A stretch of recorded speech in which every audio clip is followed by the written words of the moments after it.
Good afternoon, everyone. I'm speaking to you today from the city of Lviv in western Ukraine, from where WHO is coordinating its activities within the country. Today is World Health Day, the day on which the World Health Organization was founded 74 years ago in the aftermath of the Second World War, to uphold the principle that health is a human right and all people should enjoy the highest standard of health. As a medical doctor myself, I am here in Ukraine to stand in solidarity with the healthcare workers in the country.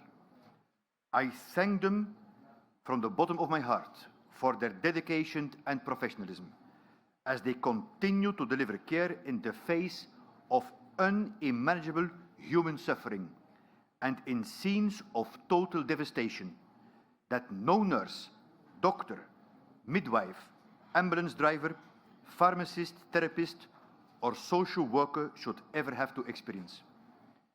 This visit provides me with a unique opportunity to talk to frontline health workers, patients, local and national authorities, and gather insights on the immediate and longer-term health needs in the country, and to find the best ways for WHO and its partners to deliver assistance. On this World Health Day, I reiterate WHO's determination to provide health for all, wherever they are across the 53 countries of Europe and Central Asia. We seek to ensure that everyone, in whatever circumstances, will not be deprived of the medicines, treatment and care they may need. As our WHO Director General, Dr. Tedros, said on the 6th of March, and I stand with him, WHO has been asking the Russian Federation for a ceasefire immediately, which includes unhindered access to humanitarian assistance for those in need. In the current situation, WHO's overarching goal is to ensure that people have sustained access to essential healthcare and that we can respond to changing health needs due to the war. Our activities are based around three priorities. Firstly, to keep health services operational in Ukraine. Even before the 24th of February, we were pre-positioning supplies, and since then we have been working closely with national and local authorities and more than 80 partners to maintain services across the country. We have delivered over 185 tons of medical supplies to the hardest hit areas on the country, reaching 500,000 people with materials to support trauma, surgery and primary healthcare. Last week we were able to bring in supplies to the encircled city of Sumy. A further 125 tons of essential items are also on their way. Assistive products, wheelchairs, other mobility aids, communication aids for the blind are in transit and will be distributed across Ukraine soon. An estimated 260,000 people are living with HIV in Ukraine. Just this week, together with the United States President's Emergency Plan for AIDS Relief, PEPFAR, the Ukrainian authorities and partners, we have made sure that the supply of antiretroviral drugs to cover the needs of every person known to be living with HIV in Ukraine will be met for the next 12 months. We have a fully functional office in Lviv and are setting up an operational base in Dnipro in East Central Ukraine to mobilize resources more quickly and reach some of the most vulnerable people in conflict zones with urgent supplies. Given the uncertainties of the current situation, there are no assurances that the war will not get worse. WHO is considering all scenarios and making contingencies for different situations that could afflict the people of Ukraine, from the continued treatment of mass casualties to chemical assaults. Our second priority is to work with Ukraine's neighbors, with countries across the entire European region and beyond, to ensure that the health needs of those fleeing the war are met, treatment and care for refugees with special needs are maintained, and the health systems of host countries can manage these large influxes of people.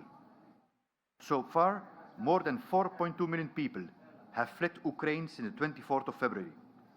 I warmly thank the destination countries across the region for their commitment to extend health services to those arriving, but acknowledge that providing this is challenging and stretching already overburdened systems. We are working with national authorities to bridge gaps and help deliver supplies where needed for services such as routine childhood immunization. WHO is also coordinating with the European Union to triage patients arriving to make sure that they are received in an EU country that is best placed to treat them. We are channeling support from further afield. The Asia-Europe Foundation has provided $9.5 million from Japan to procure much-needed equipment and provide services to manage COVID-19 as well as communicable diseases, including measles and polio, for Ukraine and its neighbors. Thirdly, we are supporting the Ministry of Health to rebuild Ukraine's health system back better. WHO has had a presence on the ground in Ukraine since 1994, supporting the country to strengthen its health system, especially in primary health care and health financing. Since 2015 and until the 24th February this year, the government of Ukraine had been in the process of reforming the entire health system, moving towards universal health coverage. The country had been making excellent progress on specific challenges, turning the corner in its fight against tuberculosis and HIV.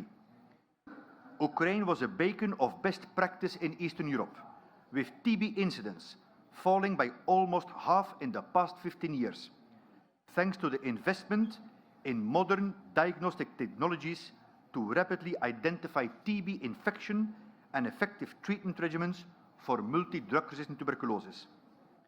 Despite the war, we are determined to support Ukraine and not to lose this momentum.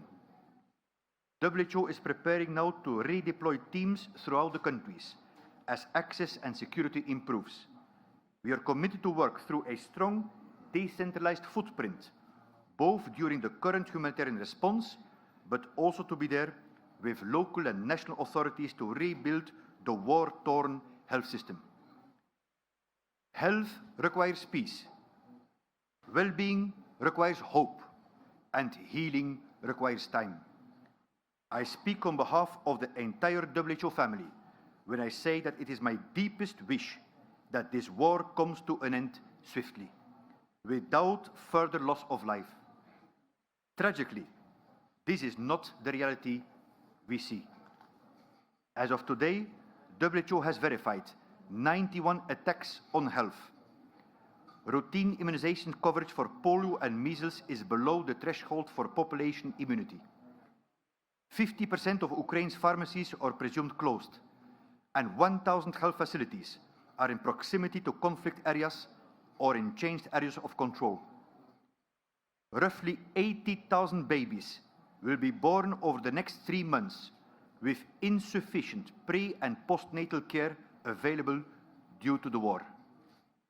In these dark days, let me reassure you that WHO is committed to be in Ukraine in the short and long term, addressing immediate health challenges and future reconstruction needs.